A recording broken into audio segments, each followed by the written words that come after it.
पिता पुत्र पवित्र आत्मा के नाम पे आमीन आमीन आमीन।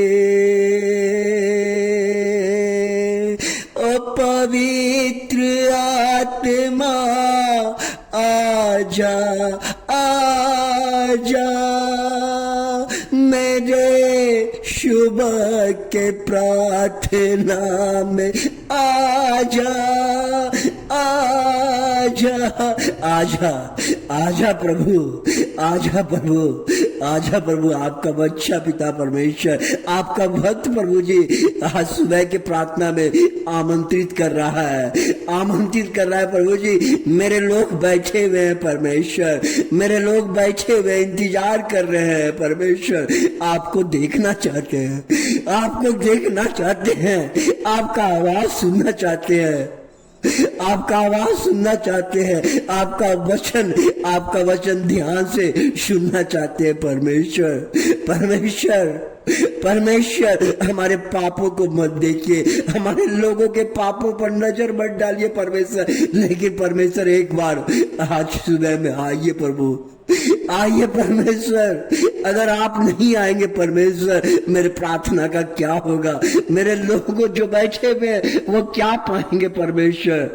नहीं परमेश्वर, आइए परमेश्वर, आइए आज सुबह के प्रार्थना में परमेश्वर, क्योंकि आज का वीडियो का शीर्षक है, हे दुखी लोगों मेरे पास आओ। प्रभु जी कह रहे हैं कि दुखी लोगों, क्या आप दुख से ग्रसित है? मेरे पास आइए। प्रभु आह्वान कर रहा है।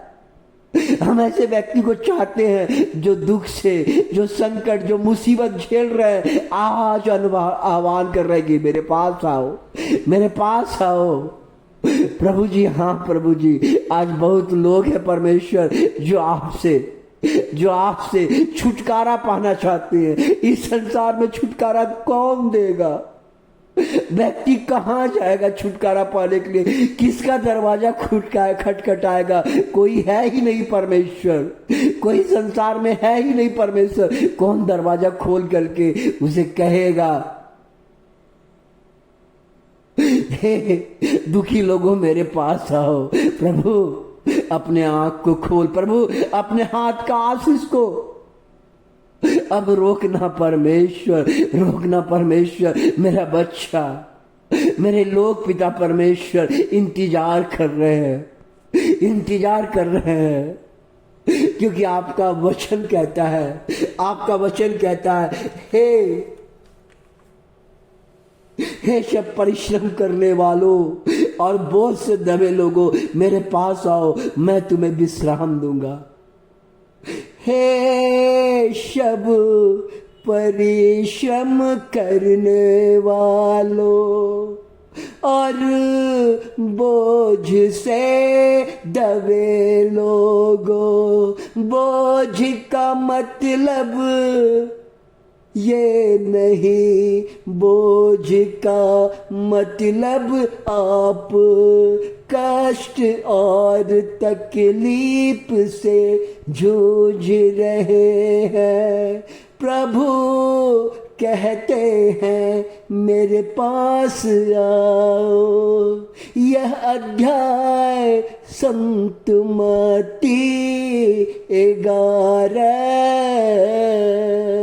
का 28 से लिया गया है। प्रभु कहता है, हे बोझ से दबे हुए लोगों, हे बिजनेस से दबे हुए लोगों, हे बीमारियों से दबे हुए लोगों, हे परिवार से ग्रसित लोगों, हे उलझन से दबे हुए लोगों, मेरे पास आओ, मैं तुम्हें चंगा करूंगा, मैं तुम्हें आशीर्वाद दूंगा। अगर आप ग्रसित हैं मेरे भाई, मेरे बहनों, मेरे बुजुर्गों, मेरे साथियों, मेरे तमाम सुनने वाले लोग, मैं उनसे आग्रह करता हूं, प्रभु आह्वान कर रहे हैं, आज आपके फैसले के ऊपर है। आप सोचते रहेंगे या देखते रहेंगे या वीडियो को सुनते रहेंगे या कुछ दिमाग में चलाते रहेंगे, ऐसा मत कीजिए। प्रभु आह्वान कर रहा है, हे बोझ से दबे हुए लोगों, मेरे पास आओ। आज जो कोई बिजनेस से ग्रसित है, जो कोई बिजनेस से लाचार है, जो कहता है कि पूंजी लगा रहा हूं, घाटा ही घाटा मिल रहा है, काम पे जाता हूं, मेरा मैनेजर मुझे इज्जत नहीं करता है, मेरे अगल बगल का लोग सहभागी मुझे साथ नहीं देता है, मेरा चुगली करता है।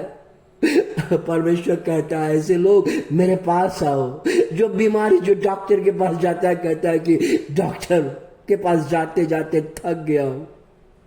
हमारे घर में आपस में रिश्ता नहीं बनता है, माँ बेटे में, सास बहू में, भाई बहन में, अड़ोसी और पड़ोस में, जहां भी जाता हूं मेरा रिश्ता नहीं बनता। प्रभु कहता है, मैं तेरे रिश्ते को जोड़ूंगा, वह तुझे सम्मान करेगा, वह तेरा इज्जत करेगा, क्योंकि तू यीशु का भक्त है। जहां यीशु का भक्त है वहां प्रभु कहता है, मेरे पास आओ बोझ से दबे हुए। आज आपका फैसला है, आप कौन सा बोझ से दबे हुए हैं? आप क्या कोर्ट कचहरी के बोझ से दबे हुए हैं?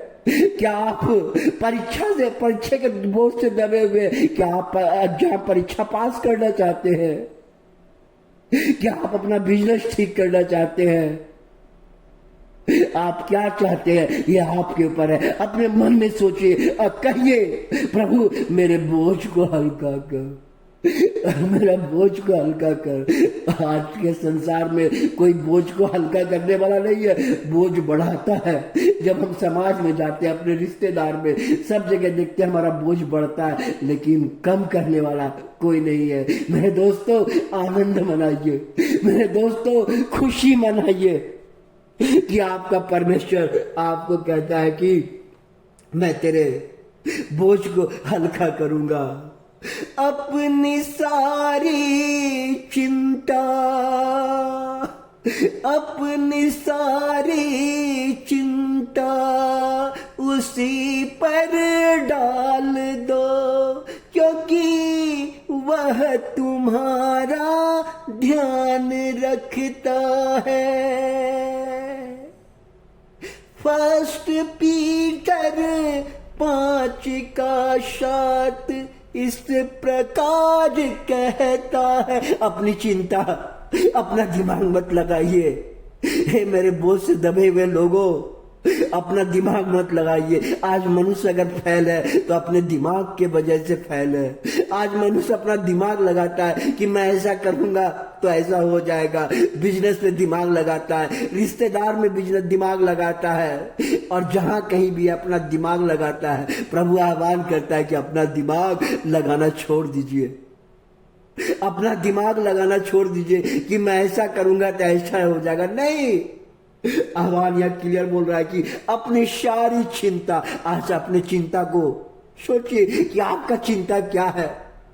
आपका चिंता क्या है? आपके घर में धन दौलत का कमी हो रहा है, पैसा नहीं बच रहा है। परमेश्वर को कहिए, प्रभु मैं पैसा लाता हूं लेकिन बचता नहीं है।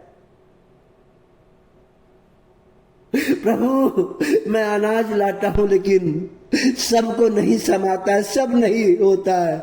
प्रभु से कहिए, प्रभु मेरे बाल बच्चे तकलीफ कर रहे हैं, मैं किसके पास जाके बोलूंगा? पड़ोसी को बोलूंगा तो पड़ोसी मजाक उड़ाता है, दुनिया में मजाक उड़ाने वाला है परमेश्वर। मैं किसी के पास नहीं जाऊंगा, मैं किसी का दरवाजा नहीं खटखटाऊंगा, मैं आपका दरवाजा और आपसे मांगूंगा। और आप कहते हैं कि मैं अपने बच्चे को दूंगा, तो मैं क्यों जाऊंगा? प्रभु आज मेरे बच्चे के जीवन को बदलिए। वो कहेगा, उसका पड़ोसी उससे पूछेगा, तुमने ऐसा क्या किया जो आशीष बरस रहा है, आशीष आ रहा है? वो कहेगा, मेरा कोई दरवाजा नहीं है, मैंने प्रभु यीशु के दरवाजे को खटखटाया और उसने मेरे दरवाजे को खोला है, उसने मेरे दरवाजे को खोला है। इसलिए परमेश्वर कहता है, जो कुछ तुम प्रार्थना में विश्वास करके मांगोगे तुम्हें मिलेगा।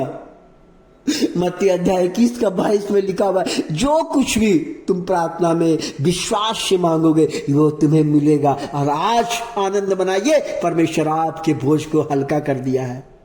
परमेश्वर आपके बाल बच्चे को, आपके लोगों को आशीषित किया है। धन्यवाद कीजिए, धन्यवाद कीजिए, धन्यवाद कीजिए, आनंद मनाइए। और आपके घर में शांति प्रवेश किया है, शांत आपके घर में है, शांति आपके घर में है। आनंद मनाइए। धन्यवाद हो पिता परमेश्वर आज का वचन में आशीर्वाद देने के लिए। हालेलुया, हालेलुया, आमीन, आमीन, आमीन।